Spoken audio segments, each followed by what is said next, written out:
খবরের কাগজের 2 বছর পূর্তি উপলক্ষে আপনাদের সবাইকে শুভেচ্ছা জানাচ্ছি। মাত্র 2 বছর,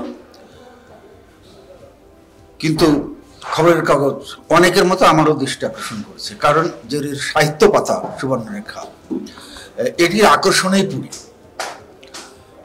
আমি সাহিত্য চর্চা করা মানুষ, ফলে বিশেষ করে যে দিন সাহিত্য পাতা বের হয় শুক্রবার অথবা বৃহস্পতিবার, অধিকাংশই পত্রিকাগুলো পড়ার চেষ্টা করি। সেই ধারাবাহিকতায় খবরের কাগজ পড়ি এবং তার সাহিত্য পাতা খুব ভালো লাগে, এবং অন্যান্য পাতাগুলোও তার খুব ভালো লাগে, শুধু সাহিত্য পাতা না। কারণ যখন সাহিত্য পাতা পড়ি তখন খবরের পাতাগুলো তো আমাদের পড়তে হয় সচেতন মানুষ হিসাবে। আমি খবরের কাগজের যিনি সম্পাদক মোস্তফা কামাল, ওনাকে আমি চিনি, একটি নজরুল বিষয়ক একটা অনুষ্ঠানে ওনার সাথে দেখা হয়েছিল, পরে আর কথা হয়নি।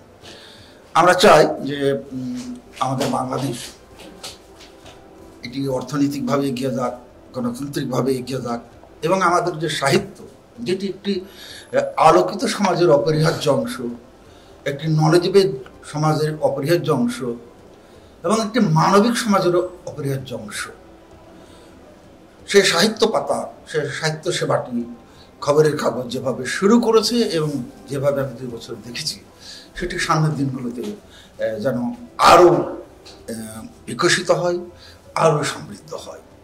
আমরা সাহিত্য পাতা পড়ে এবং অন্যান্য খবরের কাগজ পড়েও যেন পাঠক সবারই যেন খবরের কাগজের প্রতি এরকম একটা শ্রদ্ধাবোধ এবং একটা ভালোবাসা জন্মে, যে এখানে যা প্রকাশিত হয় খবর হিসাবে তাকে বিশ্বাস করা যায়, এবং এর সাহিত্য পাতায় যে সকল লেখা, কবিতা, প্রবন্ধ, ছোট গল্প অথবা কোনো উপন্যাসের অংশ বা শিশু সাহিত্য, সেগুলো সুরুচিসম্মত, শিল্পসম্মত, এবং এগুলো প্রকৃত সাহিত্য।